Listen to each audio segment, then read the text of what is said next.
Okay, so here's where we were last time. We were talking about solving for particular solutions, and a reminder, the big idea here is roughly undetermined coefficient. So it's guess and check. So, for example, if your right-hand side looks like this, you think about what that looks like, about what its various derivatives will look like, which are all pretty much look just like itself. And as a result, it's kind of natural to speculate that the particular solution would look something like this. And very often that works. We talked about this example last time, so I'll skip the details. But this, you plug it into there, you see what comes out, and this is the equation we need to solve.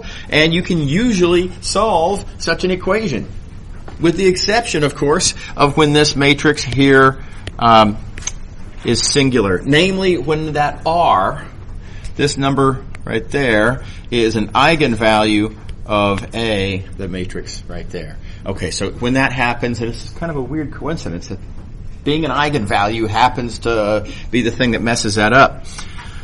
Then we add in an extra term. Why do we add in this extra term? Well, it's another stick in the pot. I mean, it's just another thing to try. It's another degree of freedom in the problem. When you have this term in your y, look what happens when you take a derivative. When you take a derivative, you will have other terms that look like this that will show up. And that gives us the ability to try to make something work that previously we didn't have enough flexibility to make work. Okay, so we did this last time as well. And you take this, you plug it in, you see what the equation turns into, and go through and cancel and separate terms, and what you find is that this is what you need to solve. And this is where we left off last time. We need to find vectors little a and little b that solve both this equation and that equation all at the same time. Okay. All right. Now, it does matter which order you go in solving these equations. You can't just, arbitrarily, I'm going to start with the one on the right or whatever. Right? So, it also matters how you solve these equations. There is a temptation to look at this one and the fact that 4 is an eigenvalue and say, hey, we've got ourselves a singular matrix. We're looking at a homogeneous equation. That means we have infinitely many solutions. It's a time of plenty. We can pick any solution we want. They're all just as good. And to make an arbitrary choice. That's not good planning, as it turns out. So it is true that there are infinitely many vectors that you can put here that will make this equation work. The problem is they will not all play equally well in this equation. So keep in mind, whatever B you pick, that's going to be part of your right-hand side in this other equation. Right, now let's take a moment and look at this other equation. What's going on with this other equation?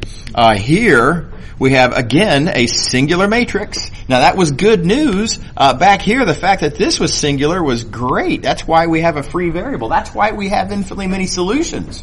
Super. Right? But now, all of a sudden, this being a singular matrix is a liability. This is a problem because this is not a homogeneous equation. And I might have no solutions at all. That's not good. Right? So here's the big idea. The big idea then is I've got a lot of flexibility in this B, namely that B. Plenty of flexibility, right? That B could be any multiple of the of what we typically call the eigenvector. Right? So let's not just arbitrarily say, what, I like it when my numbers are integers. So I'm going to just say k equals 1, and let's go with that. Not move so quickly. Let's leave ourselves the flexibility to choose this k to be whatever it needs to be. And then we will look at, with that flexibility in there, we'll look at this equation and consider under what circumstances will there be a solution. Now there's different ways to do that. So this equation becomes this, just kind of for recopying purposes. Let me put that there. When will this have a solution? Well, let's rewrite it a little bit. There's what a minus 4i looks like. Here's that k times negative 1, 1. And this v vector, this is from the original part of the problem, the original statement of the problem. That v vector is this thing right there. So this is a sort of one coordinate at a time version of this this equation here that we need to solve, because that's really that equation that was, one of our two originals.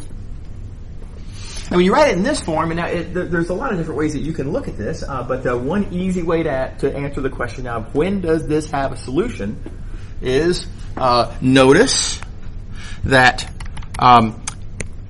this left-hand side, the two coordinates of this product will always be in a kind of a 3-to-2 proportion. Right? -3, -3 dot A, and -2, -2 dot A, always 3-to-2.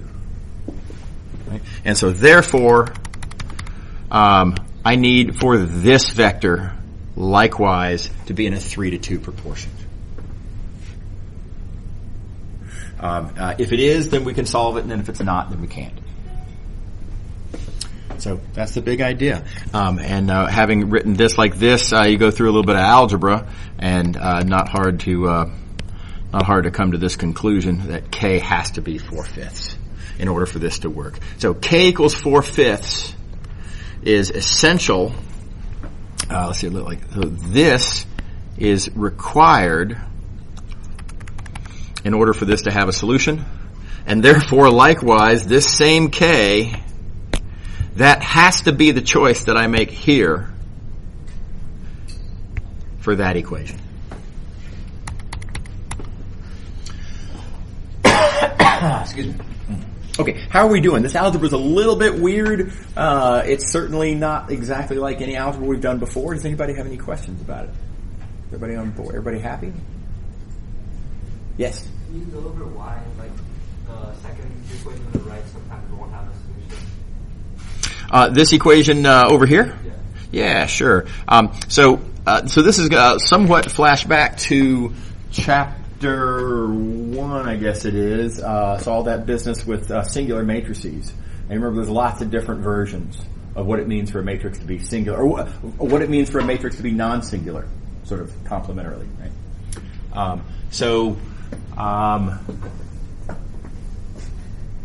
If this matrix is non-singular, then there's always a solution. Another way to say that is, if it's non-singular, then the span of the column vectors, namely the image of this thought of as a linear transformation, the image will be all of Rn, R2 in this case. Right? So if it's singular, another way of saying that is that the span is not all of R2. In other words, there will be right-hand sides where there is nothing over here that's going to hit it, and therefore where there is no solution. Yeah. Right. You can also think about this now, alternative point of view, think about it in terms of pivots. Right? This matrix here, if it's non-singular, is going to, it's 2 by 2 matrix, non-singular is going to have at most one pivot, which means that there's going to be a row of zeros, and if there's a row of zeros, then there's a possible contradiction. So that's kind of the more of an early chapter 1 point of view. Yeah. Yep? So how is taking the k with the right ratio solve that problem? Yeah.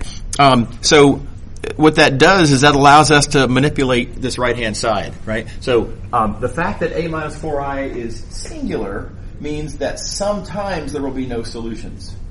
But we can massage b, right? We can change b by scaling it in some sense however we want, and that gives us a bunch of different right-hand sides to choose from. And so the big idea is choose the right-hand side where you actually have a solution.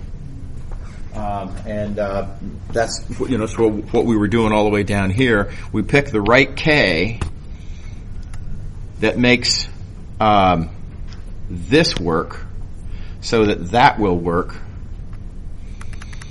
which of course means that this works. Yeah. Yep. What was the motivation for minus k minus the division, when putting that division from the matrix? I'm sorry, where are you? Minus k minus 1 divided by k minus 2. Oh, you're wondering how I got from here down to there? Yeah. So what I have here are two vectors. So this is a vector, and this is a vector, right? And the first observation is that this first vector, the coordinates, the first and second coordinates of this product vector, right, are always in a 3-to-2 proportion, right? So if this is clearly in a 3-to-2 proportion, then I'm going to need for this to be in a 3-to-2 proportion as well. Yeah. Yeah, that's right. No, it's unfortunately sometimes a number is as wide as, yeah, that's right. It's awkward. Yep. Okay. All right. So it's almost all over at this point. We know what K is. Once you know K, well, now you know B. And once you know B, then you can solve for A. And once you know A and B, let's take it all the way back to the start of the problem. Once you know A and B, there's your particular solution. And so the rest of the details here are just it's just plugging back into what we've already established. And so you can pick, for example, this A vector works just fine, easily checked. And once you know that A, then we have B on the previous page, and here's our particular solution. Okay. Yep. There is another coincidence that the vector B is somehow equal to one of the other vectors. Yeah, so that's right. So this is not a guaranteed solution. I mean, there are some really tragic special cases where even this doesn't work. And so we're not going to go through the sort of classification of anomalous cases. And so this is just something that you can try. And keep in mind as well when we're writing exam questions. When I'm writing exam questions, not a monster, right? And I don't want it to be one of these horrible things where everything you try fails, right? I'm not working against you, right? So I want something to work because I want you to be able to find it so you can show me how to do it. Yes. How did you get from the matrix like -3, -3, -2, -2 times A? Yep. Because you go to the How to, negative k minus 1, k minus 2 to negative k minus 1 over k minus 2. Yeah. Okay. So this is. Did I hear you correctly? You're wondering how I got from here to here? Yeah. Okay. Yeah. So this is this business about proportions of coordinates, right? So in this product here, I've got -3 dot A is the first coordinate, and then -2 dot A is the second coordinate. So those first two coordinates of this product are in a 3-to-2 proportion. Right. So if this equals that, then likewise its coordinates have to be in a 3-to-2 proportion. So the proportion of that to that has to be 3-to-2. Does that make sense? Mm-hmm. Yeah. Yes. What would be your case for like the matrix on the left isn't in that proportion? Like the rows don't have that proportion? So there's a bazillion different cases of possible thing, and this is the the sort of the fractured spider web of possibilities that we can't explore all of, right? Here I'm doing conveniently a case where it's 2x2. And 2x2 matrices have this lovely feature that if they're non-singular, the rank has to be either 1 or 0. If the rank is 0, the whole thing is silly, right? So the rank is, in some sense, has to be 1, and if the rank is 1, that means that you're going to have this kind of, this proportionality thing in some form or another. So if it's 3x3, then yeah, things are going to be a little bit harder, and that's the kind of thing that I would keep in mind in deciding exam questions to write. Yeah. Okay. So we're going to move on to the next topic now. This is the last topic. Here we go. This is a flashback to chapter 4. We remember we've studied these equations before, right? Constant coefficient. Nth order linear differential equations. And I'm going to make a silly observation. I claim that all of these terms are at most a first derivative. at which point, okay, this is clearly false. Look, there's a third derivative right here. But wait a minute, you didn't let me finish. At most, a first derivative of y prime, or y double prime, right? And it's a absolutely smart alecky comment, arguably silly, that, well, technically speaking, a third derivative is a first derivative of a second derivative, right? All right, so apologies for the ridiculous observation. The thing is, this is not a ridiculous observation. This is a deceptively simple insight, as it turns out, right? So here's the idea. If I recognize the merits, the value, the convenience of being able to refer to things as just first derivatives, hey, that is kind of a neato. That means, in a way, I'm kind of interested in studying these three functions. In a way, right? So let's give them names. Let's call them U0, U1, U2. Now, of course, these are not independent functions. U1 is U0 prime, U2 is U1 prime. Okay. Now let's look at our third derivative up here. This is a third order equation. Notice you can solve for y triple prime. Y triple prime, of course, is U2 prime, right? In other words, if you take this equation and take a derivative of both sides, y triple prime is U2 prime. And in solving for y triple prime up here, it's all of this business. That comes from this equation, just solving for y triple prime. So, who cares? I have, in some sense, rewritten all of these derivatives all the way up to a third derivative. I've rewritten everything in terms of, well, again, just first derivatives. And notice what I have then. Inadvertently, I have written down a first-order system of equations. Right? So this is starting to look possibly interesting at this point, right? We've moved out of what a ridiculous wisecrack to that's weird. A chapter 4 differential equation. By this means, we've converted into a chapter 6 system. Yep. Is there a reason why there's a negative sign of G over A? Yeah, because let's see here, let me just triple check. Typo. Yep, thanks for catching that. You realize you're the first person in about 10 years. First person to catch that.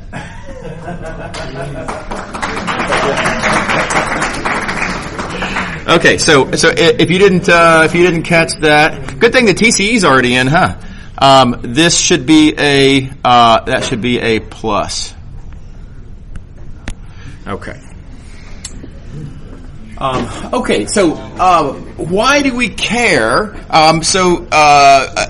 Arguably, again, we started this off by saying, well, it's a wisecrack, who really cares? At least now it's not a wisecrack. We have connected two different questions, but does this help us? Does this make our lives any simpler to know that anytime we find ourselves with a chapter 4 problem, we can instead convert it into a chapter 6 problem? Is that a good thing? Would you ever do that? Would you ever take a chapter 4 differential equation and turn it into a chapter 6 system? Now let's think about the merits, right? So in chapter 4, how do we solve differential equations? You write down the characteristic polynomial, you look for the roots, and you follow the rules. Okay, in chapter 6, how do we solve differential equations? Well, you write down the characteristic polynomial. Right? I mean, there's more effort that goes into finding the characteristic polynomial, but nevertheless, and of course, it's a completely different formula for the characteristic polynomial. But you write down this thing called the characteristic polynomial, you find the roots, and then you follow a certain procedure. And it's a harder procedure, right? So, in some sense, if we take an easy polynomial that results in an easy procedure, and we're replacing it with a harder to find polynomial. And then once I find the roots, namely the eigenvalues, I have a harder to follow procedure of finding eigenvectors, or worse, Jordan basis vectors, and doing all that whole thing, right? So I'm going to go ahead and go out on a limb and say you'd never do this. Right? And that brings up the question of why we're even talking about it in the first place. And I do want to address that question. There's a temptation when you're doing math to think in terms of what are your immediate applications. And I think that this is a mistake. Right? So try to avoid thinking about, only, what are my immediate applications? Oh, none? Okay, trash can. Right? And think of, instead, is this unexpected?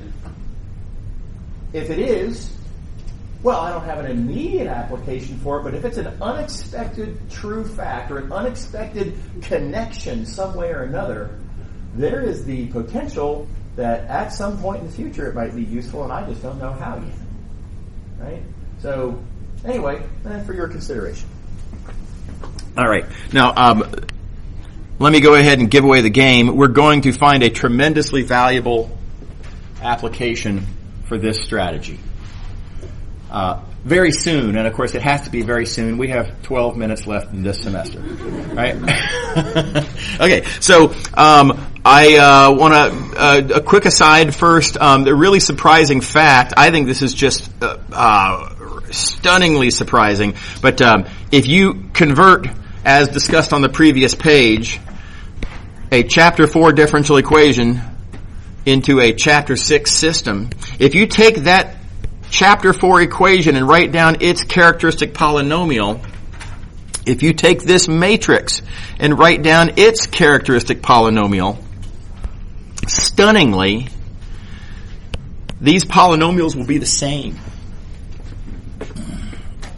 And it's a mind blow, because how could that be? How could it be that taking these coefficients that give you this characteristic polynomial, if I go through this weird procedure on the previous page and then make a matrix, subtract lambda on the diagonals, take the determinant, for crying out loud, and you're telling me I end up with the exact same polynomial? It seems shocking to claim. But notice it works. Here's a differential equation, easy characteristic polynomial. There's the system that's equivalent to it. Take the matrix, subtract lambda on the diagonal, take the determinant, and lo and behold, stunningly, same characteristic polynomial. Super weird. Okay. All right. So I like to point out that shocking though this is, it's really not shocking.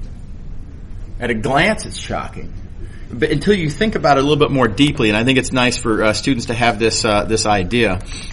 So when we convert a Chapter 4 equation into a Chapter 6 system, what we mean by converting is that they have the same solutions. Right? The whole idea of saying that system relates to this equation is that they have the same solutions. Whatever was the U0 in the system, that tells me the Y, and vice versa.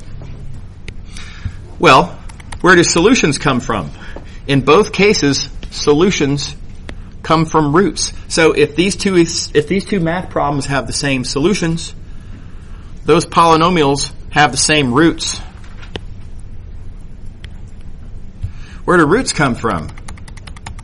Roots come from factors of the characteristic polynomial. So if these two polynomials have the same roots, they have the same factors. And now as things are starting to look pretty good, we have two polynomials with the exact same factors. Well, those are the same polynomial. And this starts to look pretty darn plausible when you think about it that way. Now, I've deliberately swept some little details under the rug here in this point of view.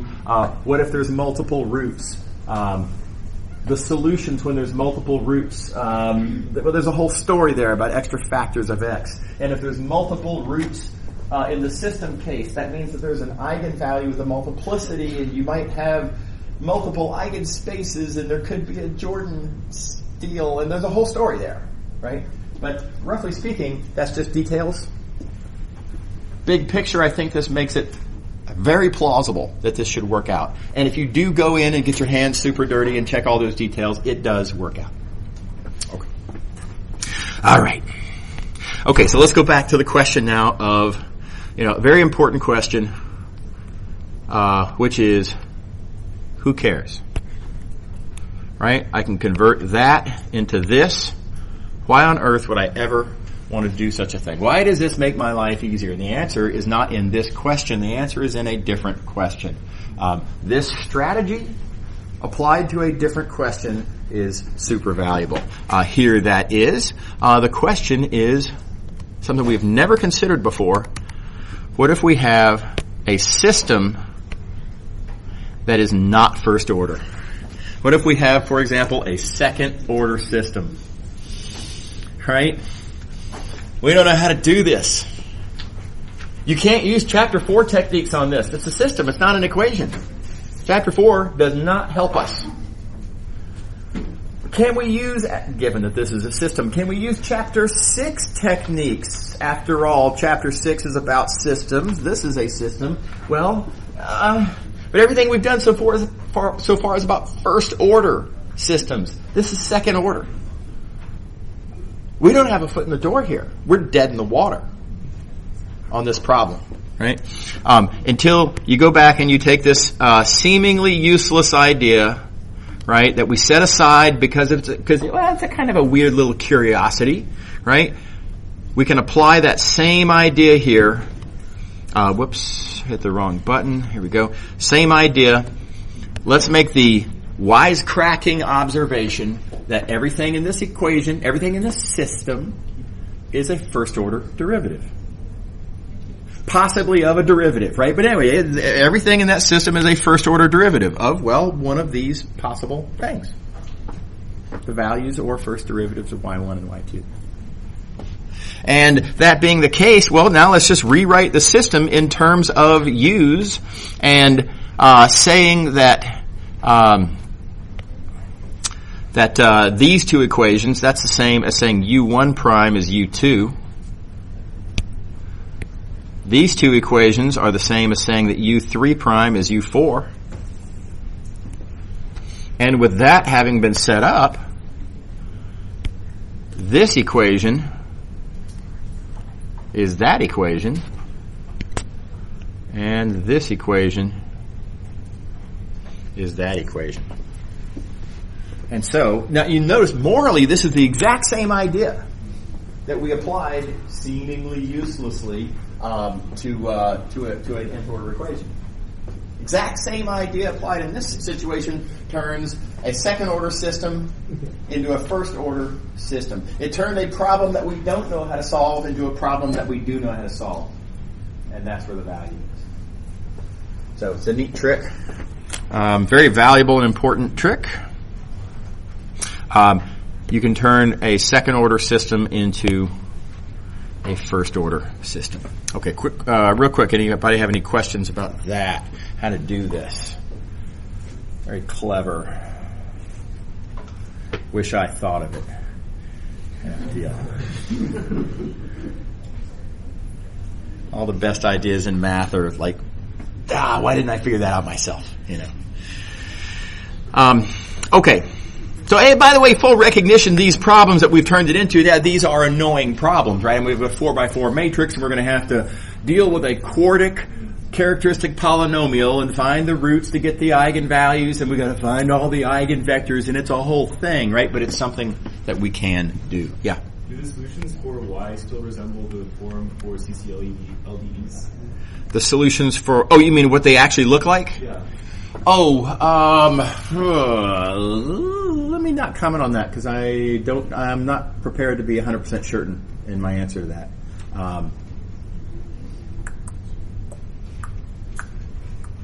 Let me think. I think they should. I mean, here's what I'm thinking. Just thinking out loud, right? We know what the solutions to these kinds of things look like. right? And the only difference between this and 2x2 is that this is 4x4, but it's still a matter of eigenvalues and eigenvectors, and possibly Jordan basis vectors. So the y's are specific coordinates inside of those. So yeah, algebraically, structurally, they should have that same kind of form. Yeah, totally. Yep. Great question. Anybody else? So I want to show you an application of this. So this comes from section 6.6. You'll further notice that section 6.6 is not on the syllabus. That's fine. The only reason I'm showing you the 6.6 thing is because 6.6 is basically a great big example of how to use section 6.5. So I think it's worth talking about as an example. To address, for example, you might be considering, how on earth would I ever find myself looking at a second order system of differential equations? Well, there's some very natural examples. Here we go. Let's suppose we have a mass on a spring. Right here's a mass on a spring, below which we have another spring containing another mass. And let's just try to, speculate. What do you think would happen with them? Here's your first mass, here's your second mass. What would happen if you kind of pulled both of them down by different amounts and you let go? And just imagine the sort of the chaotic nonsense that would ensue, right? It's almost incomprehensible. It seems like it would be borderline random, right? It'd be a terribly difficult thing to just kind of figure out straight on. The idea is, and we don't have time for the details. Details are pretty tractable though. Let x1 and x2 represent how far the masses are away from their rest positions. And notice that you can write down F equals ma. Both of these equations are just F equals ma as applied to those two masses. There's spring forces. The first mass is actually connected to two different springs, so it's got the spring above it and the spring below it, and it's being, let's say, pulled by the one above it, but then it's also being pushed by the one below it, right? So there's these terms from the springs. Maybe there's friction, air friction, whatever, right? And maybe we've got some external forces of some sort, whatever that might be. And F equals ma. And there you go. Lo and behold, we have ourselves a second order system of differential equations. And so just kind of rewriting things, there's that second order system. Here we convert.